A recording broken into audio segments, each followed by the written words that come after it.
Good afternoon, and thank you for joining us to discuss PagerDuty's second quarter fiscal year 2026 results. With me on today's call are Jennifer Tejada, PagerDuty's Chairperson and Chief Executive Officer, and Howard Wilson, our Chief Financial Officer.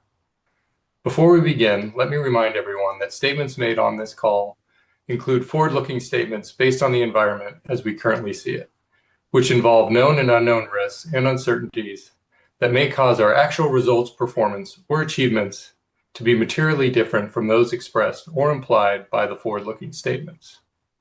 These forward-looking statements include our growth prospects, future revenue, operating margins, net income, cash balance, and total addressable market, among others, and represent our management's belief and assumptions only as of the date such statements are made, and we undertake no obligation to update these. During today's call, we will discuss non-GAAP financial measures, which are in addition to and not a substitute for or superior to measures of financial performance prepared in accordance with GAAP. A reconciliation between GAAP and non-GAAP financial measures is available in our earnings release, which can be found on our investor relations website. Further information on these and other factors that could cause the company's financial results to differ materially are included in filings we make with the Securities and Exchange Commission, including our most recently filed Form 10-K, as well as our subsequent filings made with the SEC. With that, I will turn the call over to Jennifer. Thank you, Tony. Good afternoon, and thanks for joining us today. In the second quarter, PagerDuty delivered revenue of $123 million, representing 6% growth year over year. Most notably, we achieved GAAP profitability for the first time in our company's history, while our non-GAAP operating margin reached 25%, exceeding both guidance and year-over-year expansion by 800 points. These milestones demonstrate our focus on driving profitable growth, our consistent operational discipline, and the fundamental strength and durability of our business model. Annual recurring revenue increased to $499 million, representing 5% year-over-year growth. Our ARR performance and dollar-based net retention of 102% reflect elevated churn and downgrades. Despite the decline in DBNR, driven largely by customer seat optimization and cost containment initiatives, several encouraging trends are emerging that demonstrate expansion in our customer base and position us for future growth. First, new and expansion bookings increased by more than 15% sequentially. Second, similar to Q1, net new customer additions were strong, raising the first half total to 208, nearly 3 times the customer adds of fiscal year 25.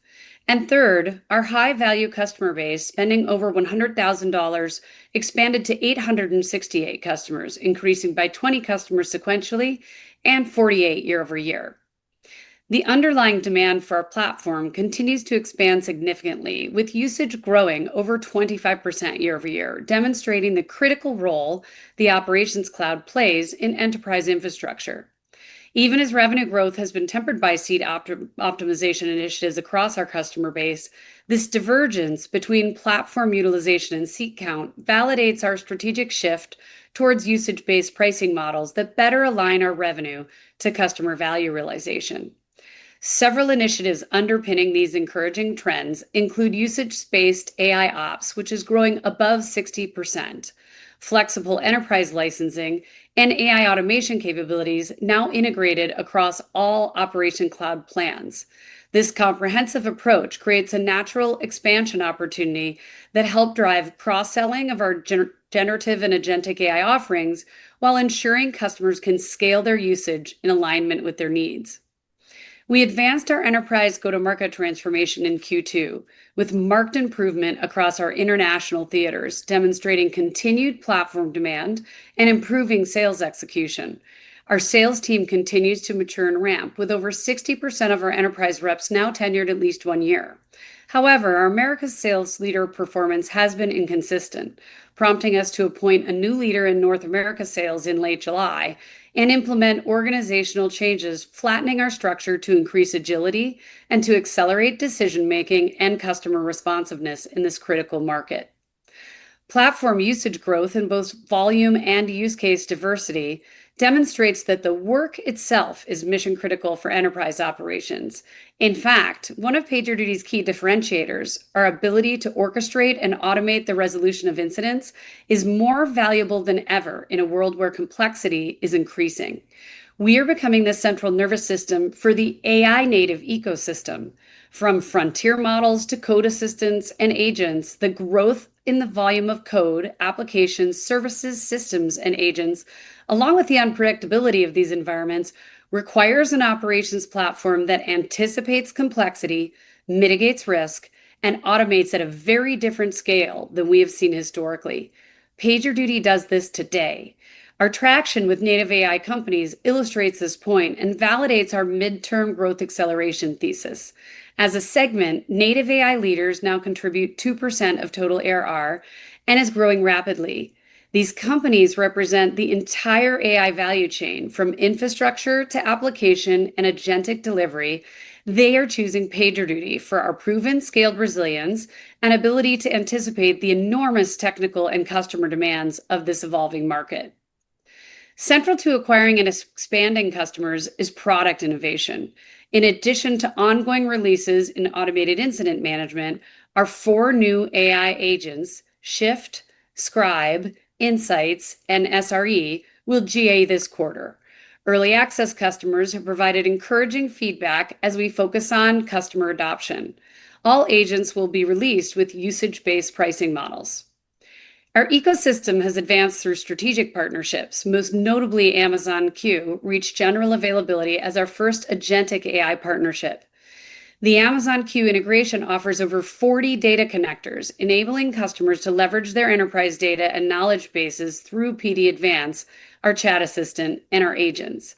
We are uniquely positioned as the incident automation platform that's integrated with Amazon Q, enabling customers with both solutions to leverage additional data as part of the operations lifecycle, from diagnosis through triage to resolution. We continue to have the depth and breadth of integrations with more recent additions for Backstage, Azure SRE, Arise, and more. We've unlocked new ecosystem use cases with the recent release of our Model Context Protocol, our MCP server. For example, incident responders use our advanced chat assistant to correlate incidents with related GitHub deployments, Salesforce customer tickets, and dependent service impacts, providing comprehensive situational awareness that accelerates resolution. We are enhancing strategic partnerships, leveraging MCP with Microsoft Azure, Amazon Cloudsmith, and observability vendors to incorporate Azure resources and telemetry data into agentic diagnostics and SRE agent remediation. Our customers continue to optimize their digital operations, improving customer experience and mitigating the escalating cost of disruption.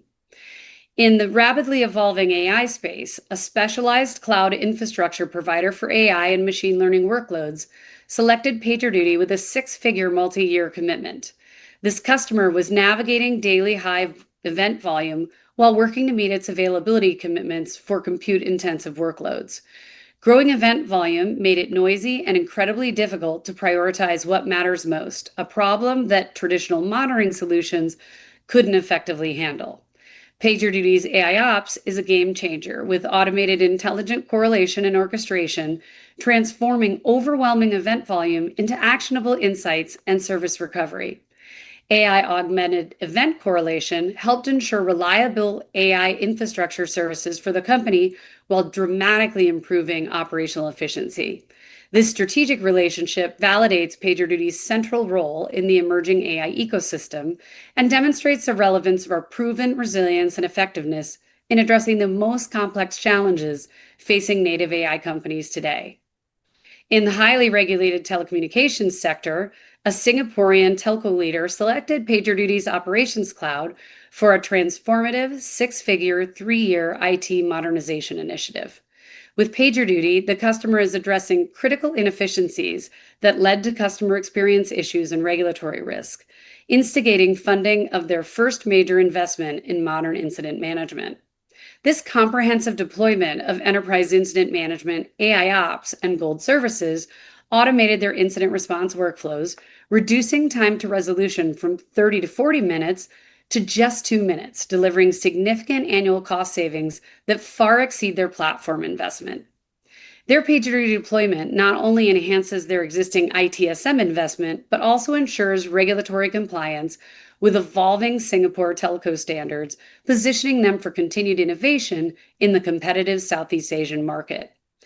This selection validates our enterprise-grade capabilities in a mission-critical infrastructure environment where reliability and rapid response are paramount. A global financial infrastructure and data provider expanded their PagerDuty relationship with a significant six-figure agreement to modernize their operations capabilities and support their zero-risk operational objective. Given that disruptions impact global markets and create regulatory risk, this customer required enterprise-grade incident lifecycle management that could seamlessly integrate with their existing technology. PagerDuty's comprehensive platform integrations and automated incident management directly address this critical requirement. This strategic expansion instantiates PagerDuty as the central nervous system for their complex multi-vendor operational environment, helping them to deliver against arduous regulations and reduce enterprise risk. The customer's decision to deepen their PagerDuty investment exemplifies our market leadership in the most sophisticated and demanding environments. On the innovation front, PagerDuty was named AIOps Platform of the Year in the 2025 AI Breakthrough Awards and was shortlisted for the 2025 SaaS Awards in multiple categories, including Best AI-Powered SaaS Solution and Best Enterprise-Level SaaS Product. PagerDuty.org continues to grow its customer base, now serving more than 650 nonprofit organizations globally. Reflecting these efforts, PagerDuty was honored with the 2025 TrustRadius Tech Cares Award, recognizing our meaningful contributions to communities, employees, and the environment. We are pleased to announce the appointment of an exceptional enterprise-focused leader to accelerate our go-to-market transformation. Todd McNabb will join our leadership team as Chief Revenue Officer later this month. Todd brings more than 25 years of experience scaling companies across diverse industries with a proven track record of driving growth within enterprise organizations. He will lead our global go-to-market organization, including sales, service, customer support, and success. Todd's addition to our leadership team represents another significant step forward in our growth trajectory and reinforces our dedication to building a world-class organization serving the most important enterprises of our time.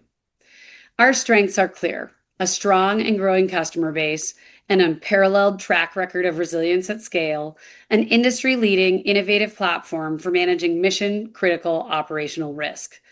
Our leading indicators demonstrate improved execution this past quarter, including a second quarter of strong paid account additions, growth in $100,000 accounts, and international performance that exceeded our targets. Moreover, our focus on profitable growth and operational execution is driving significant expansion in margins, providing consistent cash flow, and supporting our expanded capital return authorization.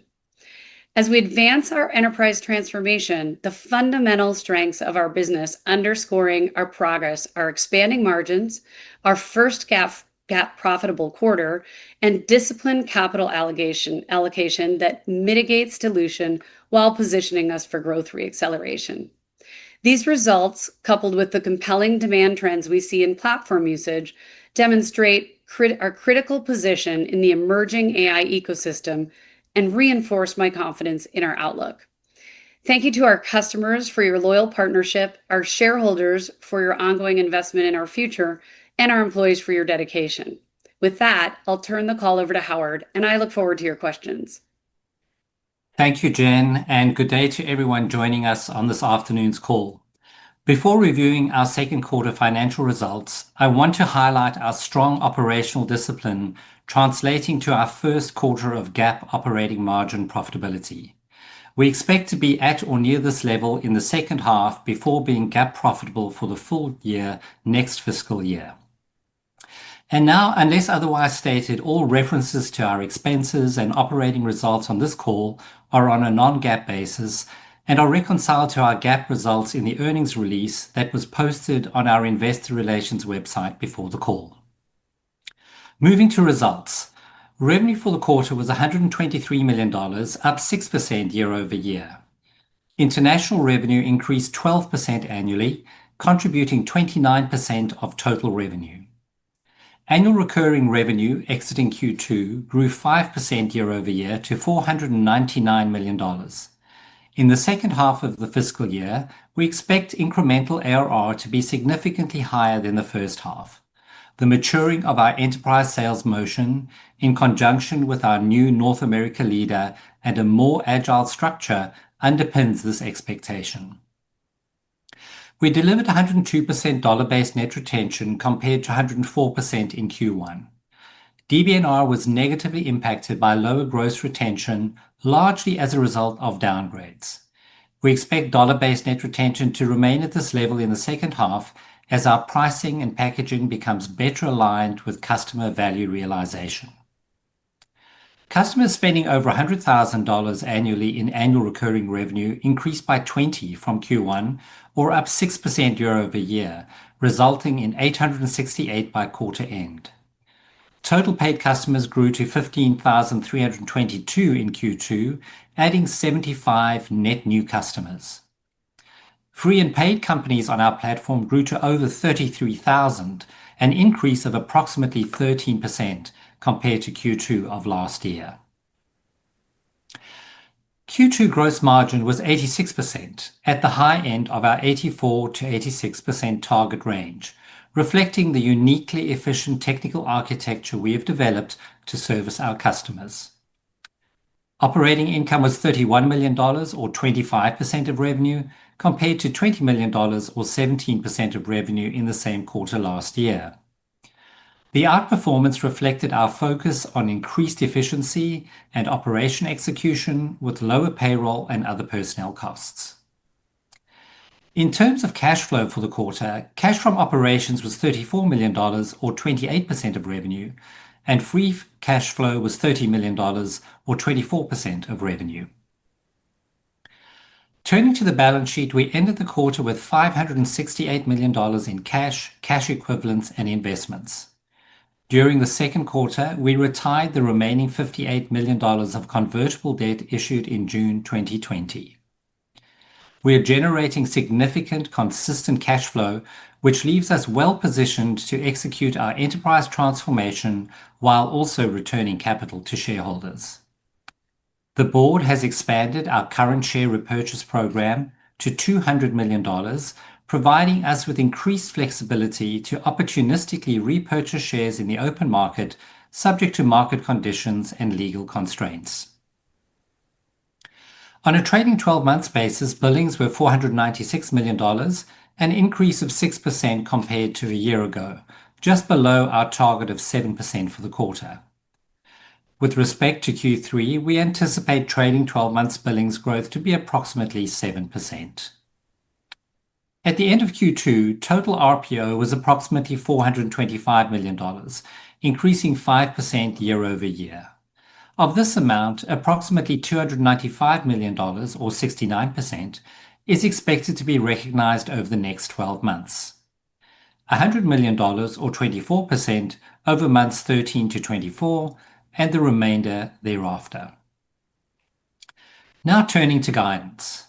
For the third quarter fiscal 2026, we expect revenue in the range of $124 to $126 million, representing a growth rate of 4 to 6%. And net income per diluted share attributable to PagerDuty Inc. in the range of 24 to 25 cents. This implies an operating margin of 21%. For the full fiscal year 2026, we now expect revenue in the range of $493 to $497 million, representing a growth rate of 5 to 6%. This compares to the range previously provided of $493 to $499 million. And net income per diluted share attributable to PagerDuty Inc. in the range of $1 to $1.04. This implies an operating margin of 21 to 22%. This compares to our prior guide of 95 cents to $1 and 20 to 21%, respectively. We remain focused on the path to accelerating ARR growth, confident in continuing to expand margins and achieve GAAP profitability in FY27, and with consistent cash flow being able to return capital to shareholders, all while delivering market-leading innovation. With that, I will open up the call for Q&A.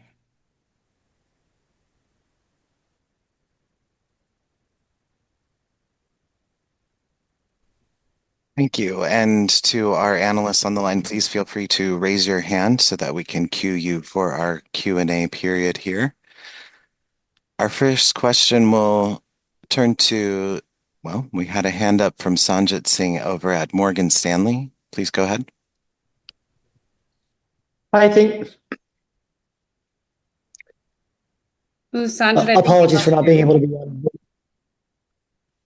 Can you hear me now, Jennifer? Yes, thank you. Yeah, sorry about that. Apologies. My video is not working for whatever reason. Nothing to look at anyway, so No, we know what you look like. Well, when we think about like the trend line of the business, I guess the message that I'm hearing specifically with the GAAP profitability targets is that this can be a much more profitable business going forward. And totally hear you on the second half improvements in terms of ARR.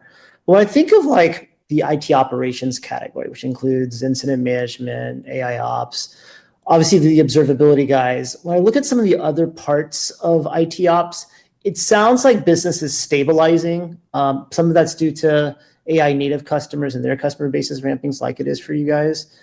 Why do you feel like in this segment of the market, growth is on an absolute basis lower and maybe quicker to, let's say, rebound versus some of your peers in adjacent markets? Sure. Thanks for the question. I mean, the things that I see that are very encouraging that give me confidence are our success during the quarter in new and expansion revenue and new logo ads. So we are starting to see that recovery and interest in the base. New and expansion was up 15% sequentially for the quarter. And as I mentioned, new customer logos were up over, I got to find the number, 200, but more than 3x of what we saw in the full year last year. And we're only halfway through the year. So we are seeing the new and expansion muscle flexing again. We also saw very promising progress in our international regions who contributed above target for the quarter. It's really been North America that we're still in progress in, I think, developing some improvements. And what I'd say is happening there where the retention pressure has been is that majority of that is seat-based optimization driven downgrades as opposed to customers leaving the platform. So this transition that we're making to usage-based pricing is both important, but also a much better way to align value that customers realize on the platform with monetization. And one of the things that gives me confidence there is when I look at actual platform usage and the demand signals that show what our customers are actually doing on the platform in our core product, things like event flows, automated incident workflows, we see platform usage growing more than 25%, and in some cases over 100%. And this is not new products that I'm talking about. These are new features and automation that we've delivered into the platform on the core automated incident management lifecycle. So as we better align monetization or a pricing mechanism to that value realization, I see that as a path to recovering and reaccelerating growth in FY27. That's great. It's really encouraging to hear the progress on the new logo front for the first half of the year. I guess my follow-up question is congrats on the hire of the new Chief Revenue Officer. In terms of how you think about the sort of mission statement for him in the first 6 months for the balance of this fiscal year, and then going into next fiscal year, can you talk about some of the initiatives and potentially the magnitude of change on the sales force and whether any potential sort of disruption is sort of embedded in the outlook? Yes, well, having been the interim CRO for the last quarter, I'm sure the sales teams are very excited about their new boss. But it did give me an opportunity to gain a number of valuable insights. I mean, one is we have to accelerate our transformation in enterprise and meet our customers where they are, anticipate their needs, and demonstrate consistent account coverage with our economic buyers, but also continue to serve the needs of the developer community that uses our product. For Todd, I think job one will be to continue that enterprise transformation and drive more consistency in the performance of the team. But we have made a number of changes in the last quarter that lend themselves to a more efficient and more agile sales organization. We reduced some layers. And we've also done some work to make sure that we have more consistent alignment of our account executives and our customer success managers with our most important and our growing accounts. So I think that we've created a good kind of landing spot for Todd. And I also think Todd, with his domain expertise, having worked in the AI ops space, having worked in infrastructure, in VMware, in large enterprise, in global strategic accounts, he really is the right CRO for the moment. And we undertook an extensive search. So I'm really excited to see him starting later this month. And, as I said, I think the priorities will be leading us through that enterprise transition and really taking what we've learned and where we're seeing progress in the international markets and working with our new North American leader to ensure we can also drive that improvement in North America. The teams are working really hard there, and I think we're going to see that market start to show progress. Really focused on customer love and customer retention, working closely with our Chief Customer Officer, who's now Allison's now been in the seat for over a quarter. So retention is the second thing. And the third thing is instantiating the adoption of our AI-led products in the market. We're going to be in the market in GA this quarter with our 4 new agents alongside of PagerDuty Advance. And that's an exciting monetization opportunity for us. Appreciate the thoughts, Jennifer. Thank you. Yeah, thanks, Sanjit. Thank you. Next, we're going over to Koji Ikeda from Bank of America. Please go ahead. Yep. Hey, guys. Thanks so much for taking the questions. And so the first question I have for you is about quality of ARR.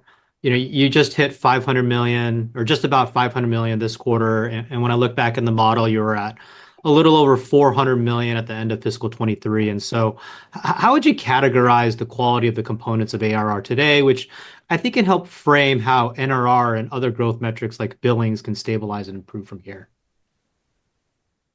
I mean, I'll start and then Howard can jump in. We have made a significant shift in our business towards what I think of as large, long-term, profitable customers, the largest enterprise companies in the world.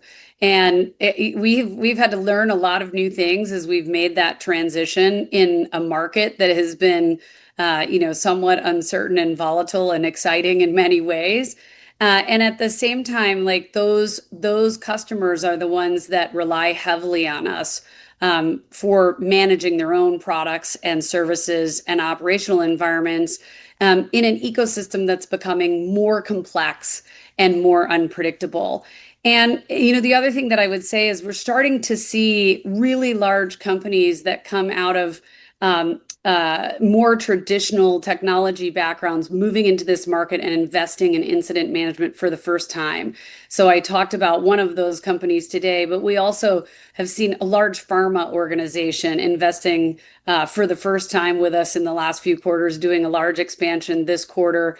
And, in the past, that was not even a vertical that was in our focus. And we've started to see larger lands in pharma and healthcare, for instance. So I do think the quality of ARR improves because we are landing and expanding in more of these large enterprise customers, complemented by the success that we've had in the native AI segment, where now more than half of the Fortune 50 AI companies are PagerDuty customers. These are companies like Anduril, Anthropic, Scale AI, CoreWeave, that are also continuing to expand as they grow with us. So, that's what I would offer you. Howard, anything you want to add there? Yeah, and I would say, Koji, when I think about it, over that period, we've expanded our presence in the enterprise. So when we look at our ARR today, more than 75% is coming from what we would term enterprise companies. So those are are customers that have revenues over 500 million. So we've seen that shift. And so our exposure to the SMB market, which has been more volatile, we've been able to manage that to some extent while still being able to attract and bring those folks on board. The other aspect that I would say is that we've become increasingly multi-product. So we have more than 65% of our ARR is coming from customers with 2 or more products. So we've had success in getting these other products into more of the customer base. And that bodes well in terms of being able to expand our footprint with our customers as we bring on our agentic offerings and our other AI-based offerings. And then further, I would say that when I look at it from a product perspective, and we've shared this number previously, today around 70% of our ARR is coming from incident management. So we have a growing portion that's coming from those other products as well. The other characteristic that I think is worth noting is that we've made a concerted effort to move more routinely, particularly for larger deals, to multi-year. So we've seen a steady improvement in terms of the number of our contracts where customers are making arrangements for multi-year, 2 or 3 year agreements. And so thank you for that. And maybe the follow-up here, which I think you gave the answer to, but I just want to make sure that it's addressed, is that, you did kind of bring in the top end of the guide a couple million, but Howard, when I listened to your prepared remarks, you're essentially guiding trailing 12-month billings to accelerate from the second quarter. And so I guess, is there anything more specific or anything else that you needed to call out that's giving you the confidence that trailing 12 months billings could accelerate from here? Yeah, so we expected, even coming into this year, that by the back half of the year, we would have more of the building blocks in place in terms of our enterprise transition. So when I look at the incremental ARR expectations for the back half of the year, we expect those to be significantly higher what they were in the first half of the year. So that contributes to improved billings performance. We also have Q4 as a large billings quarter for us because from a seasonality perspective, that is one of our biggest quarters for renewals. So those things contribute to our view on the trailing 12 months billing. So we expect that to be around 7%. Got it. Thank you. Thanks, Koji. Next, we'll hear from Jacob Robert with William Blair. Jacob, please go ahead. Yeah, thanks for taking the questions. You all talked a lot about needing to transition to more of a usage-based model. I guess the question is, how do you see that progressing over the next few years? And then for customers that you've spoken to about that transition, what's been the feedback thus far? Is this something that they're ready and willing for, or will there be a bit of an education period for customers?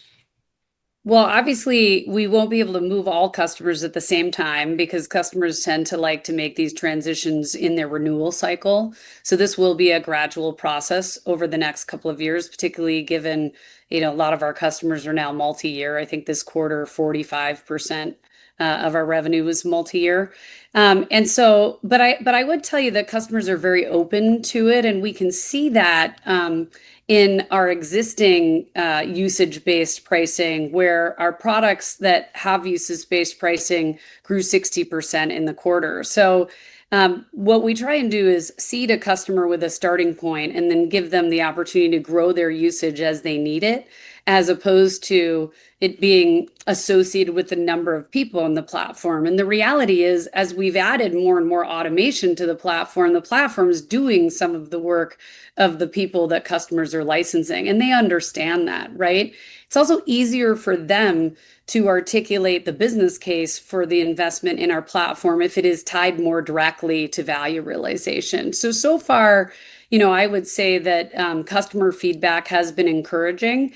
And, we're already into that process to some extent because all of our new products over the last 18 months, 2 years, including PagerDuty Advance and our agentic offering that is GAing this quarter, are usage-based along with AIOps. Plus, we've been working with our large customers to deliver more flexible custom pricing, particularly as it relates to helping them leverage flexibility across products so that they're not licensed specifically one single way for everything and have to try and administer those trade-offs themselves. So as we've opened up to more flexible licensing engagements, that's also opened up the discussion for what customers are looking for, and that's really educated us in terms of what our offering needs to look like going forward. Okay, that's helpful. And then you talked about the second half improvements in net new ARR being based on the recent go-to-market changes, increasing rep tenure, and then some of those net new comments. But just in terms of the larger renewals that are coming up in the back half of the year, given that transition to the usage-based model might take some period of time, is there anything that you're looking to do to help mitigate some of the seat downgrade issues that you saw this quarter as you're making your way through that transition? Sure. And I'm frustrated by the downgrades. I think we can always do a better job of delivering consistent account management, making sure our customers are successful in the first 14 or 90 days and every day of their contract life cycle, making sure that we do a better job of monetizing growing usage and value creation for our customers is super important. But I'm also excited to see that our usage-based products are growing even within our base, and that usage of the platform is growing, because that lends itself, to your point, to more retention within the base. And having Allison Corley, our Chief Customer Officer, now in seat for more than a quarter, she's actually with our customers in Europe this week. She's also putting more rigor and discipline around getting ahead of these renewals and planning for them and working jointly with customers on a roadmap to growth. And there will always be challenges. I mean, not all of our customers have businesses that are going well. Some customers are still looking for cost optimization. But what's really encouraging is the fact that at the same time, we're focused on improving retention and working through this monetization transition, we're also seeing new and expansion strengthening, right? That 15% sequential growth, the 200 plus net new logos in the first half, and the fact that that's 3x what we saw last year.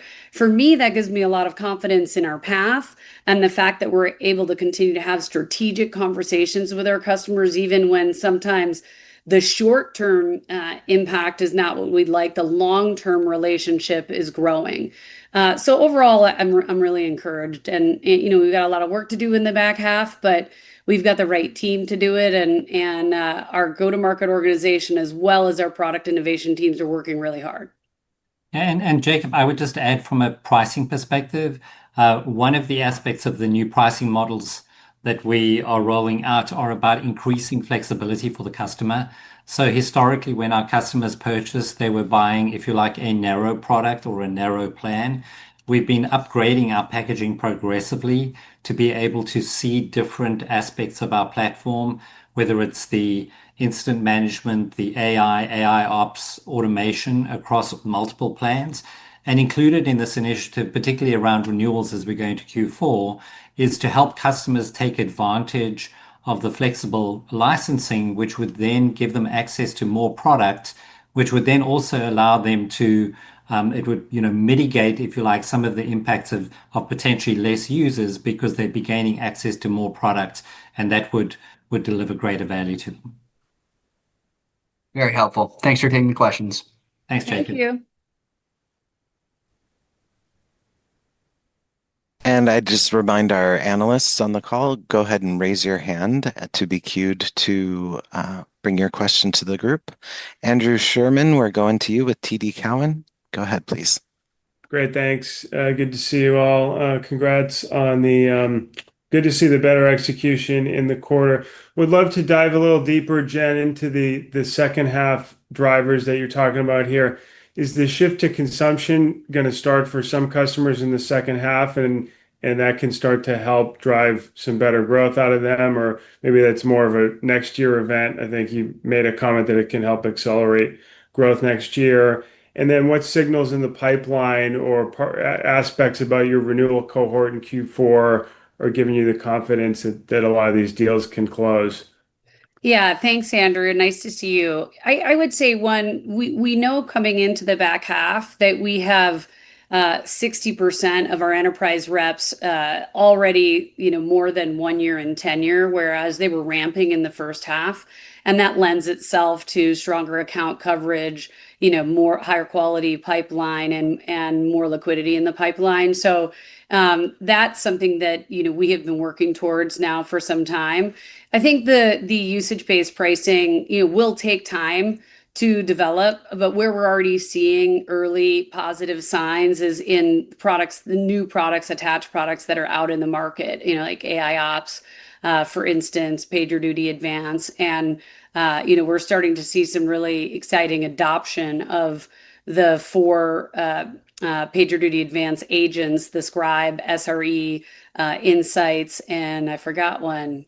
Howard, jump in. Shift. Thank you. The Shift agent. And these things automate more and more of some of the toil and the arduous work that happens during a major incident, but also in advance of the incident, the sort of non-crisis work that goes on in the platform. And so that adoption, I think, will contribute to our ability to talk about broader platform opportunities. The last thing I would say is it's really encouraging to see new and expansion improve across the board, especially in our international regions, and new logo lands really showing up in the first half.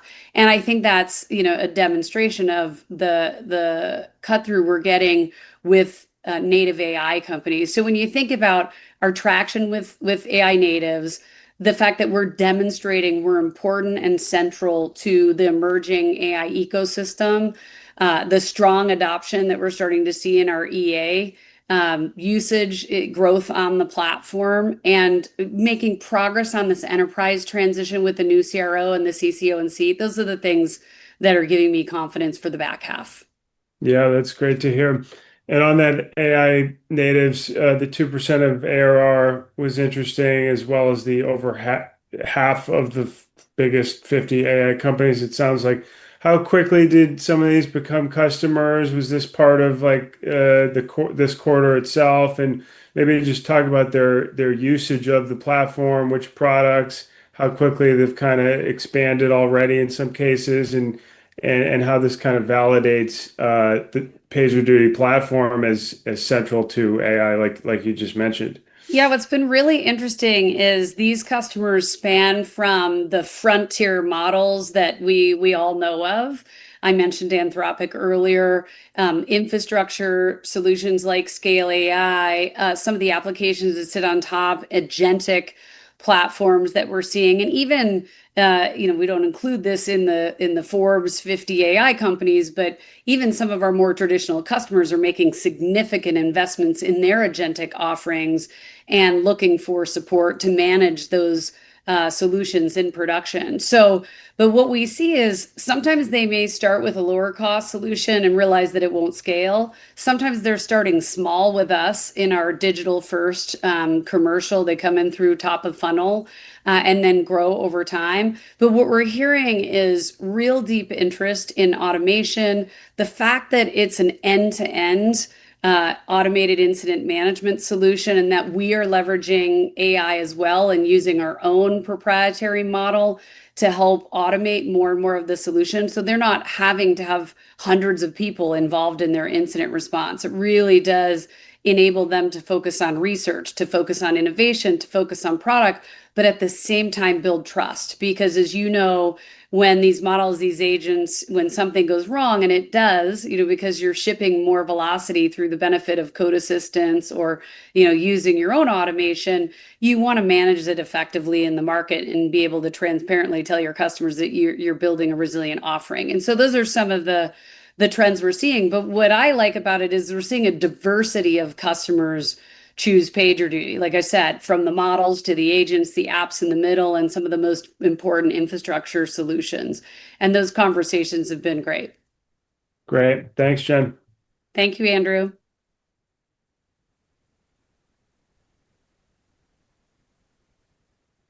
Next from CGF, we'll hear from Kingsley Crane. Kingsley, please go ahead. Hey, great to see you all. Yeah, hi, Hi, Kingsley. Kingsley. So as you sell more strategic platform deals, just want to check in on the user groups outside of IT and dev. Can you speak to the success you've had in customer service ops recently, and just how core is that at this point to the strategy and re-accelerating growth? Yeah, we continue to see that as an add-on, particularly when our sales organization and the customers are aligning around the whole platform as a starting point. We used to sell sequentially. We used to start with almost on-call, then incident response, then a broader incident management offering, then AI ops, then customer service ops. And the new breed of sales reps are really going, higher in the organization earlier, having the conversation around, different solution areas like IT modernization or improving the efficiency or automating the central IT operations center, even working with security teams or customer service to really just improve the automation of how quickly a customer can move from understanding they have an issue. And as you know from many calls, many of our customers experience learning about a major incident from their customers first, despite the huge investment they've been making in observability. And that continues to be a driver for the customer service ops solution. So we are seeing that attached with Operations Cloud. But I'm also really excited with the increased usage that we're seeing on PagerDuty Advanced, customers getting more used to using generative AI to kind of talk to the platform as they're working through an incident, and the response that we've seen to our PD Advanced agents, particularly the agentic SRE and agentic shift agent. Yeah, that's really encouraging. And then on some of the Gen AI products, I think that you've incentivized customers with some credits that's resulted in some great responses. In many cases, customers have started to use more. So I'm just kind of curious what traction you've seen with that motion recently and how that's balanced with more of a product-led nature. Yeah, one of the things we're seeing is an expansion of the ecosystem play. So I mentioned the MCP server opening us up to new use cases where, our agentic solution can work with others, whether it's gathering information from a GitHub repository or working with a Salesforce ticket or, engaging with customers' internal knowledge bases or information sources. So it allows you to do a lot more of the triage and research associated with managing an issue more effectively. It also enables you to automate more of the post-incident learning and preventing that fragility from appearing again in the form of a major incident. So we're starting to see customers using us differently than they have in the past. And the GA of Amazon Q, the Amazon Q integration, I think was important in that regard this quarter. Thank you. Thanks, Kingsley. Next, with Craig Hallam, we have Jeff Van Rhee. Jeff, please go ahead. Great, thanks. Jen and Howard, thanks for taking the questions. How are you guys? Hi, good, Jeff. How are you? Yeah, doing great, thanks. So a couple for me. First, just a couple numbers questions. On the platform, I think you mentioned the usage was up 20% year over year this quarter. What was that in the prior few quarters? So we haven't reported that on a regular basis, and we look at usage across a couple of different tenets. We look at event flow across the platforms, how much information and data are we managing. We also look at automated incident workflows and incidents that are running. And something that I have shared in the past is that the pure number of incidents is growing across the platform because complexity is growing. As you have customers who are using code assistants, they're simply shipping and deploying more change. And that has a tendency to drive both more events, but also those events conspire to become incidents. What customers are looking to do actually is reduce the number of major incidents and reduce the time those incidents take to resolve and the blast radius associated with those incidents. So I talked about a customer earlier who went from mean time to resolution, which was 30 to 40 minutes, down to a couple of minutes, right? And that's what you want. You want to really constrain the business impact of an incident by reducing the time that it disrupts your customer experience or creates inefficiencies across the business. Some of the growth that we're seeing is increasing over time, particularly as it relates to automated incident workflows. And that's a sign that our customers have become more open to and are readily adopting and using automated incident workflows where they historically were doing that manually. Got it. You referenced, I think in the past few quarters, this, we're going to get to 60% of our base sales reps being a year in tenure. That was going to be a very pivotal thing, and you got there. And it sounds like in some respects it did what you thought it was going to do. And then on the inverse of that, obviously made this leadership change in terms of North American sales. So help me just contrast those, because it sounds like there certainly was some aspect of what's playing out in the sales organization that you weren't happy with in the North American markets.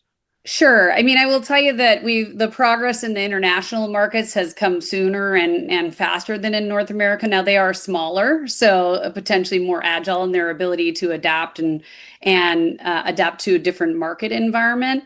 But at the same time, I think we had the opportunity to be more disciplined in terms of the way we manage customer continuity, account coverage continuity, scaling, retention, our retention practices, anticipating some of the work that needs to be done ahead of renewals, and just demonstrating to our customers that not only should they expect, but also be able to realize significant value from our products and services. And so, the person we brought in to lead North America came out of HashiCorp, VMware, runs a very disciplined sales model, and is very focused on reaccelerating growth. Okay. And maybe just last for me, you mentioned these seat optimization issues that you're taking on from your customers.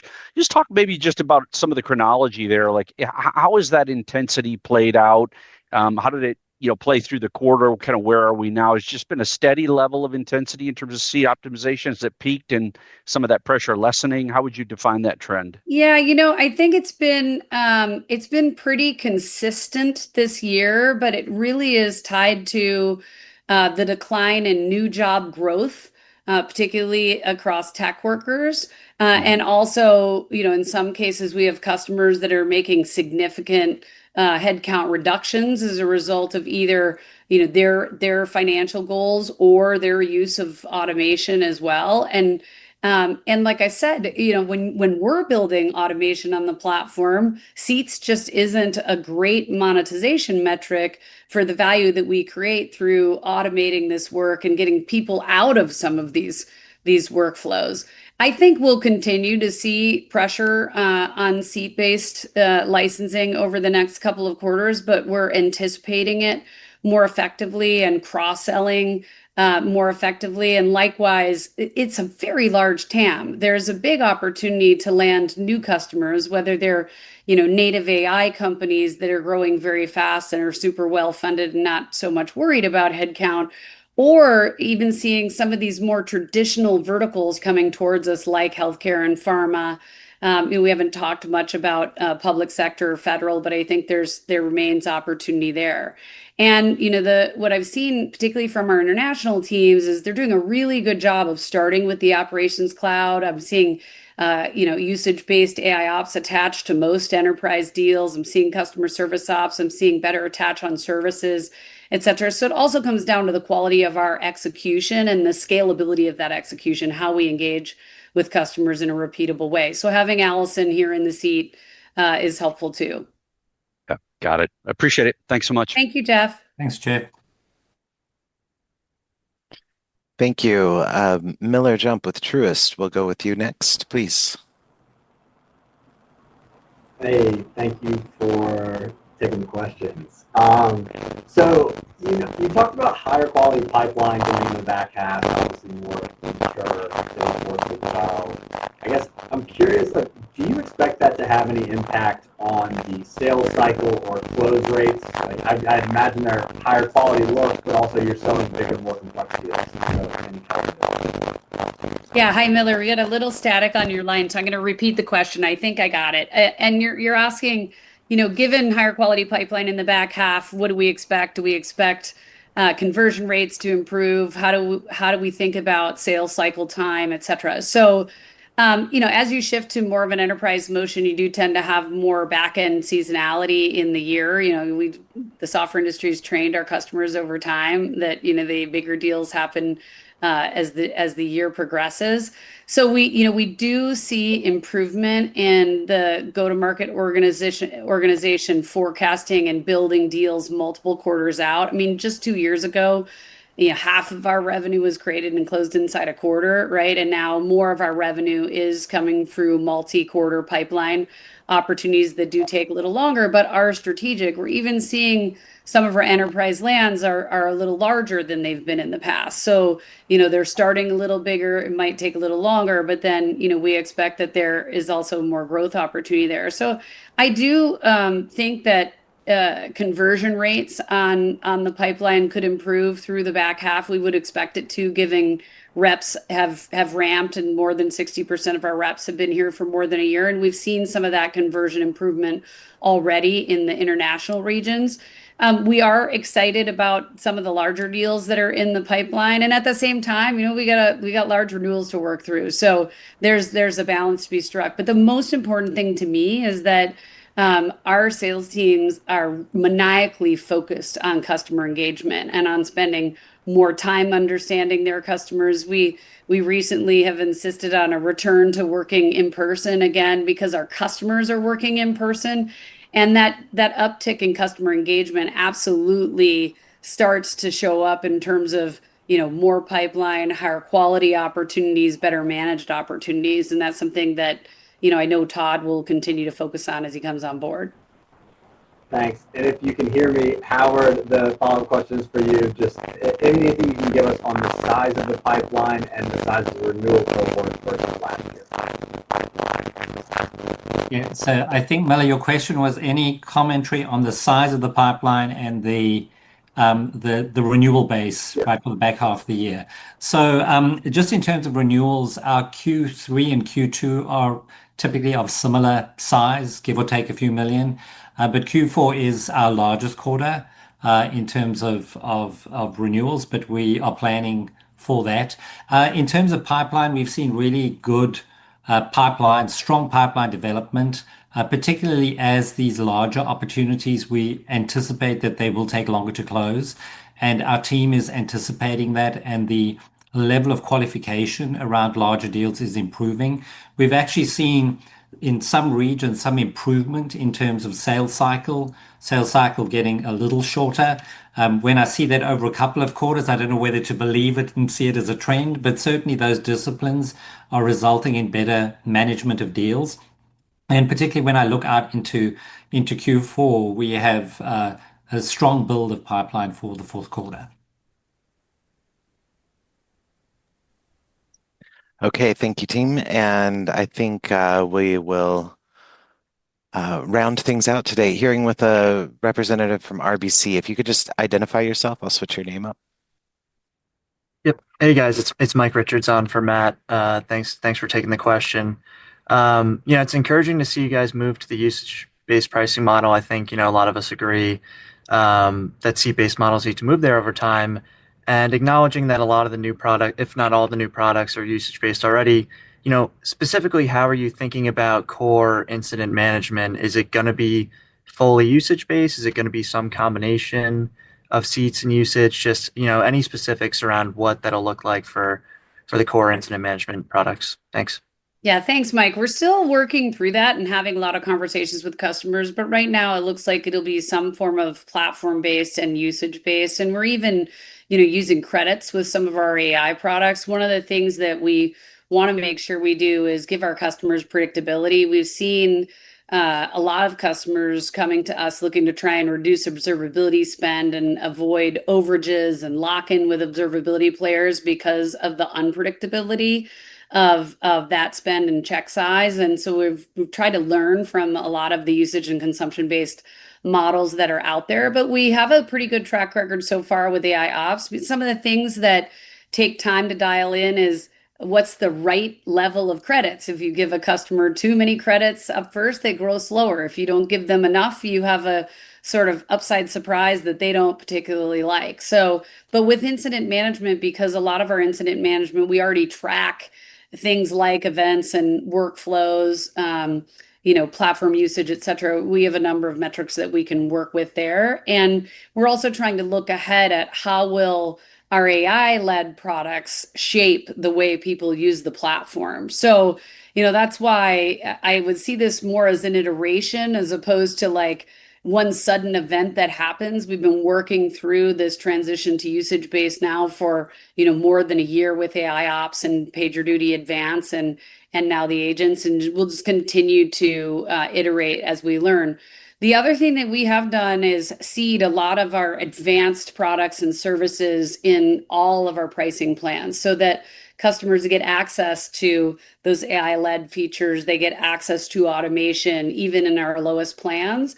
And finally, I think the team, particularly our commercial team, is doing a really good job in product-led growth. We spend a lot of time on these calls talking about sales-led growth because that's where enterprise is. But in terms of growth hacking, automating the customer journey, driving free to paid conversion, we've seen some bright spots there as well. And we're learning a lot from that motion too. And that's where we sometimes meet the native AI folks for the first time. Thanks, guys. Thanks, Mike. Thank you again, team, for the questions. That rounds us out today. Jennifer, we'll turn it to you for any final comments. Thank you. And thanks everybody for joining us today. We appreciate you sticking around the whole hour. I mean, my priorities are obviously monetization to really capture that value that we see coming from growing demand on the platform, driving AI adoption with our customers, really focusing on retention and customer love, and making sure that as a result, we are positioning PagerDuty as central to and the central nervous system for the emerging AI ecosystem. But we have a lot of confidence in our outlook. We're really encouraged by what we're seeing, and we appreciate the support from our investors and the trust from our customers, and also the incredibly hard work from our employees and partners. So thank you all and have a great week.